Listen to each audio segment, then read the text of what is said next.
Militares cruceños batallando en las arenas del Chaco para defender el petróleo y hoy el derecho al gas. Historia común que es propia a todos nosotros.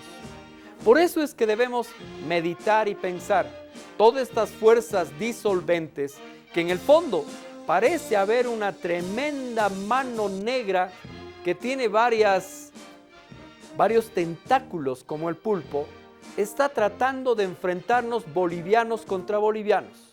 Que terminemos en un gran holocausto. Recordemos cómo cayó Irak, pues cayó por un enfrentamiento entre los del norte y los del sur.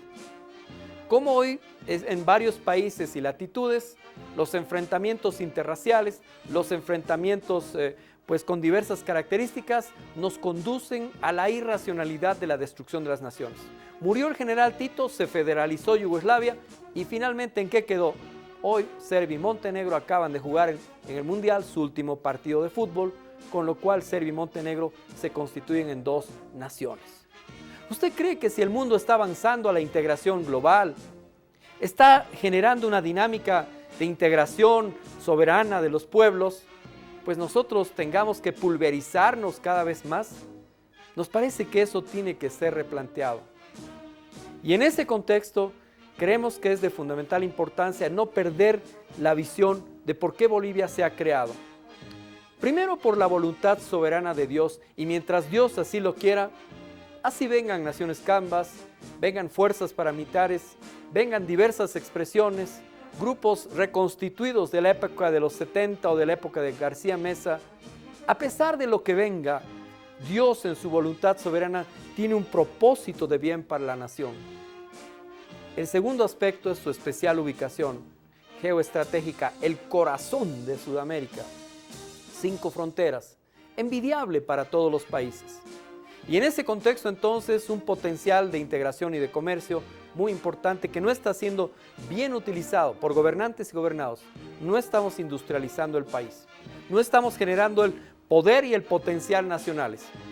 Tercer aspecto, su capital social, para lo que para unos desde diversas aristas, porque ahora también hemos caído en otra trampa. Los autonomistas departamentales, las oligarquías, están jugando con algunos actores sociales. El presidente de la República ya ha denunciado en Ayoayo y ha mencionado un aspecto fundamental y ha indicado, cuidado con esas ONGs, organizaciones no gubernamentales, que están asusando la otra arista, la otra armita secreta, que es que algunos pueblos, algunas regiones, algunos pueblos originarios empiecen a plantear que la propiedad básicamente de los hidrocarburos y los recursos naturales sea de exclusividad o de patrimonio solo de algunas comunidades y de algunas parcialidades. Se han empezado a movilizar a pesar del llamado del presidente de la Asamblea Constituyente y de otras fuerzas patriotas. Se han empezado a movilizar extrañamente diversas fuerzas confundiendo a los pueblos originarios. Y entonces están tratando de crear una extraña convergencia que ya se ha dado en la historia de Bolivia entre liberales, federalistas o autonomistas y algunos actores sociales. Y en ese contexto entonces tenemos que plantear que el eje central es, primera cosa, partiendo del elemento de por qué se funda Bolivia, la voluntad soberana de Dios, su especial ubicación, el capital social y la presencia de recursos naturales de carácter estratégico, que dado un vacío de poder en 1825, configuran un espacio en el cual, después de 1809, en el primer grito libertario, Bolivia surge a la vida republicana a partir de la voluntad popular. No es un regalo de la masonería inglesa o no es un regalo de las tropas independentistas de cualquier otro país, es la lucha de las republiquetas, de aquellas fuerzas que han convergido en todo el espacio nacional y sin un mando único han logrado articular y construir el alma nacional primero en las proclamas de la Junta Tuitiva, en los panfletos independentistas, en doña Simona Manzaneda y en toda la expresión desarrollada en la lucha por la independencia, en nuestros héroes y mártires. Ahí surgió el alma nacional, parte de lo cual formó la heroica lucha de Tupac Katari, Tupac Amaru. Y vamos a ver una experiencia para aprender lecciones también posteriormente durante la independencia, la lucha de un Zárate Vilca. Quiero hablarles, si Estudio Central me acompaña, a poder compartir una experiencia muy importante y que fue el periodo de 1892 a 1898. Este periodo que vamos a caracterizar como el efecto dramático de la influencia de Mariano Melgarejo. La influencia terrible de un Mariano Melgarejo. Una influencia que trató de desatar las contradicciones fundamentales de la nación. Recordemos ya que según nuestro historiador militar, el coronel Edwin de la Fuente, quien pone el revólver en la mano de Mariano Melgarejo fue el cónsul de Chile. Investigaciones desarrolladas por nuestro historiador militar. Si Estudio me acompaña, vamos a presentar esta importantísima reflexión que es clave para entender la lógica de lo que estamos planteando. Mariano Melgarejo no solo entrega el Acre y el litoral, uno a Brasil, el otro a Chile, por un caballo blanco y por prácticamente nada en el caso de Chile. El hecho de que Vergara Albano, el embajador chileno, lo recogiera de sus farras, perdone la expresión, pero eso es lo que citan los historiadores, llevó a que Mariano Melgarejo nombre al embajador chileno ministro de Hacienda de Bolivia y al secretario de la legación diplomática chilena, comandante en jefe de las Fuerzas Armadas de Bolivia. ¿Se imagina usted tal afrenta? Similar a la que acabamos de sufrir en Calama cuando hemos ido a abrazarnos y dizque a recordar la derrota que nos infligieron, pero que fue derrota de las oligarquías, ya que Narciso Campero nos traicionó. Mariano Melgarejo, además, entre 1866 a 1869, prácticamente desarrolla lo que se llama la ley de exvinculación de tierras en manos muertas y quita la propiedad de las tierras a las comunidades campesinas y quita las tierras a la iglesia. A partir de este elemento, Mariano Melgarejo entonces trata de reestructurar la propiedad de la tierra y privatizarla para que dizque crear así el desarrollo económico y social. Se hace llamar el padre de la industria y de la agricultura, pero en realidad podríamos llamar el padre de la antipatria, como hoy sabemos estas expresiones antinacionales que levantan banderas extranjeras también se caracterizan por ser la herencia del melgarejismo. Sigamos adelante. En la etapa posterior, en los años 1892 hacia adelante, va a surgir en el periodo post-melgarejista y post la Guerra del Pacífico, va a surgir una serie de fuerzas políticas y militares, pero que van a coincidir también con el fin del ciclo, y ahí vemos a Severo Fernández Alonso. El presidente llamado constitucionalista, que aunque manifestaba plantear un carácter unitarista, en la práctica Severo Fernández Alonso representaba lo que llamaríamos la oligarquía boliviana asentada circunstancialmente en la ciudad de Sucre, pero que tenía la característica por sobre todo de representar a la vieja hacienda y a los viejos resabios de la minería de la plata. Podríamos decir aquí se inicia el cambio de ciclo económico que va a culminar con el ascenso de Patiño en 1930, el fin de la minería de la plata, sobre todo de la hegemonía de la hacienda y el peso del feudalismo, va a empezar a declinar a partir de lo que llamaríamos el gobierno de Severo Fernández Alonso. Pero continuemos con la reflexión histórica. Tenemos ahí la figura oficial, la imagen oficial de Severo Fernández Alonso, representante de la oligarquía hacendada y de diversas expresiones. Severo Fernández Alonso va a plantear ser representante de las corrientes, entre comillas, unitaristas, pero que en realidad representaban más interés de clase. Tenemos al frente, entre los llamados liberales, entre comillas, federalistas, a José Manuel Pando, un coronel del siglo XIX, un astuto representante del liberalismo boliviano, Juan José Manuel Inocencio Pando Solares, un nombre largo, pero nacido el 27 de diciembre de 1848 y asesinado el 17 de junio de 1917. Él nació en Luribay, estudia medicina hasta sexto año y se incorpora al ejército. Y en base a una serie de conspiraciones y operaciones, fue presidente durante 1899 a 1904 y el cual será sucedido posteriormente por Ismael Montes, quien impone el Tratado de 1904. En su periodo participa en la Guerra del Acre, durante la cual Bolivia, gracias, o más bien, por desgracia, de Mariano Melgarejo, pierde 190.000 kilómetros cuadrados. Por eso la ingenuidad en política y en la vida de los pueblos no puede ser un elemento que guíe el accionar de los gobernantes. No podemos creer que definitivamente los países vecinos, particularmente uno de ellos que hemos mencionado, traten de adoptar otra actitud, sino que hay una constante que es su crisis energética los lleva a la necesidad de expandirse.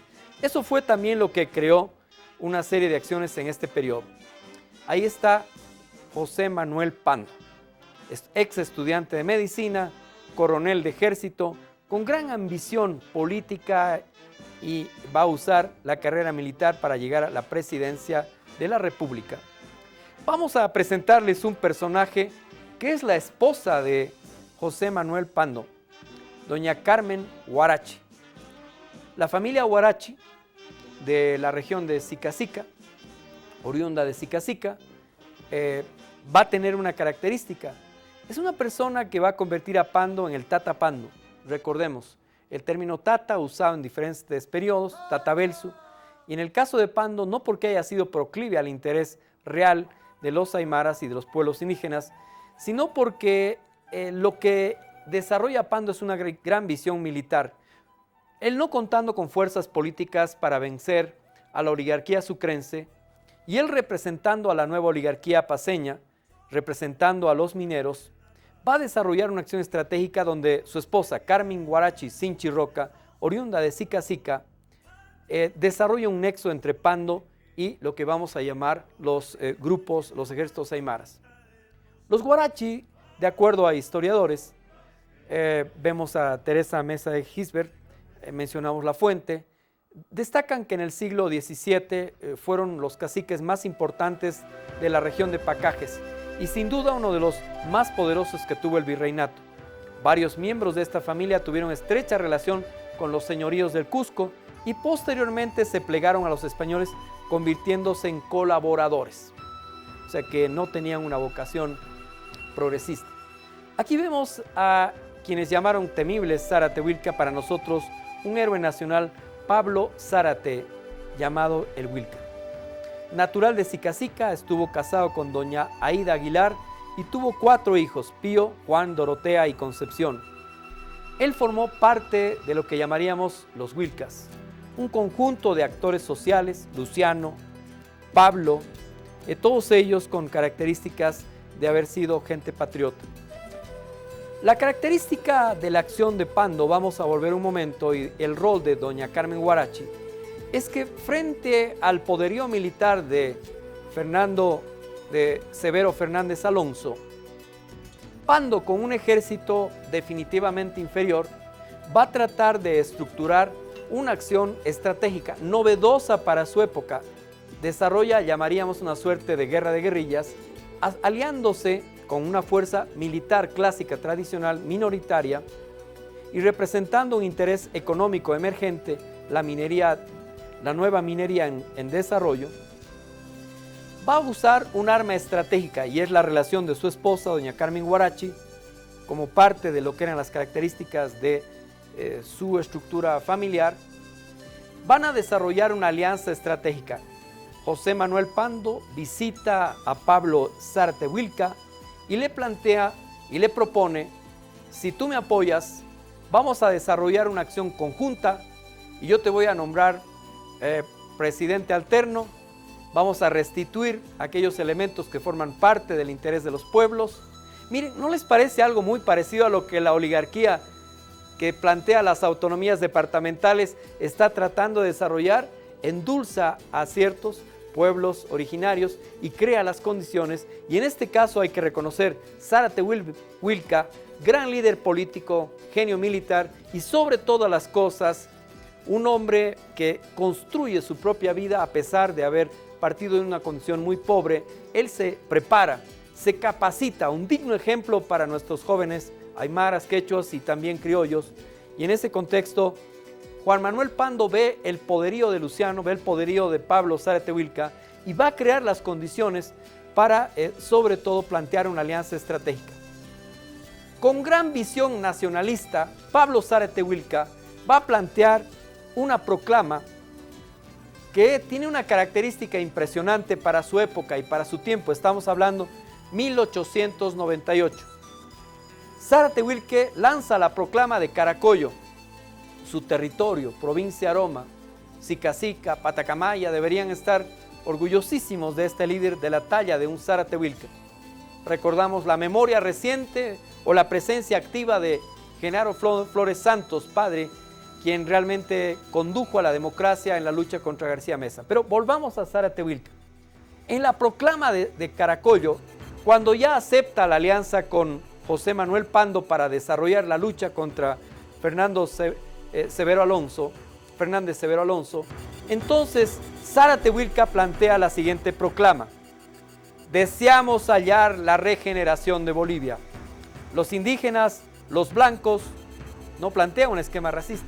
Nos levantaremos a defender nuestra República de Bolivia, que quiere apoderarse, vendiéndonos, o sea, habla de Severo Fernández Alonso, que quiere apoderarse vendiéndonos a los chilenos. Fíjense el profundo sentimiento nacionalista, nacional patriota de Zárate-Wilque.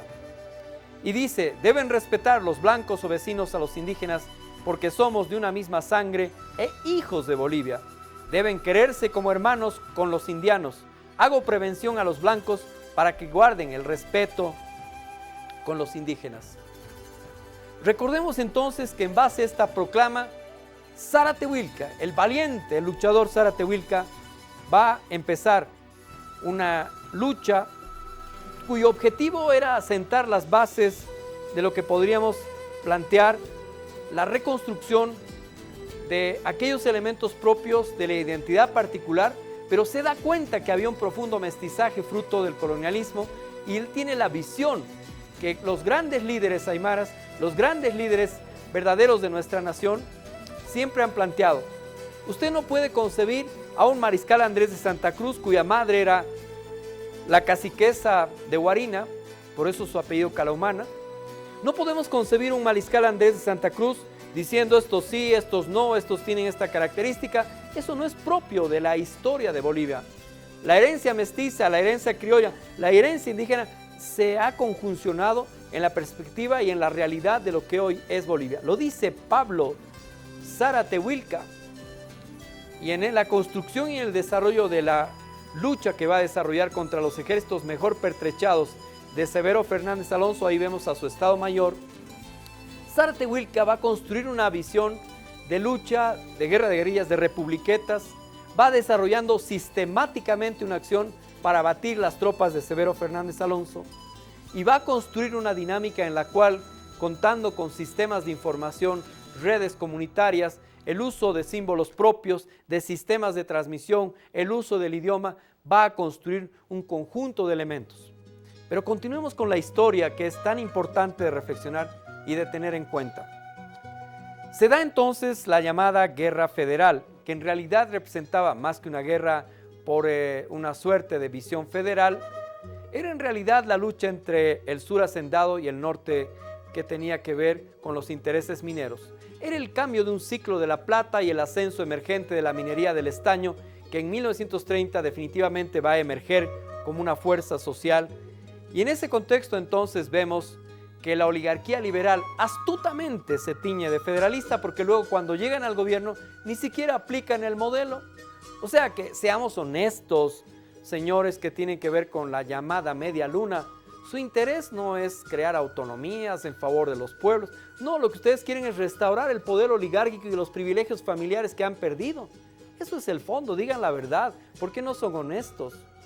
Lo mismo hizo entonces la oligarquía liberal de la época. Con gran astucia se desata entonces una guerra en la cual, barricadas en La Paz, vemos fotos a la izquierda, ejército aloncista en Oruro, pues perspectivas de enfrentamiento, una fuerza militar superior indudablemente del ejército aloncista en Oruro. Sin embargo, será una acción sistemática de Pablo Zárate-Wilque y su Estado Mayor los que irán batiendo, los que irán derrotando militarmente a lo más graneado pues, de lo que era la oligarquía de la época. Batallas terribles se suceden, y en ese contexto pues es un tema lamentable que haya sucedido entre bolivianos. Pero hay un aspecto fundamental. Zárate-Huilca no estaba luchando por restaurar el poder oligárquico liberal que había perdido fuerza o ponerlo simplemente a José Manuel Pando como presidente. Lo que él estaba luchando era por la proclama que habíamos mencionado, la regeneración de Bolivia, indígenas y blancos, nos levantaremos para defender nuestra república que quiere apoderarse vendiéndonos a los chilenos.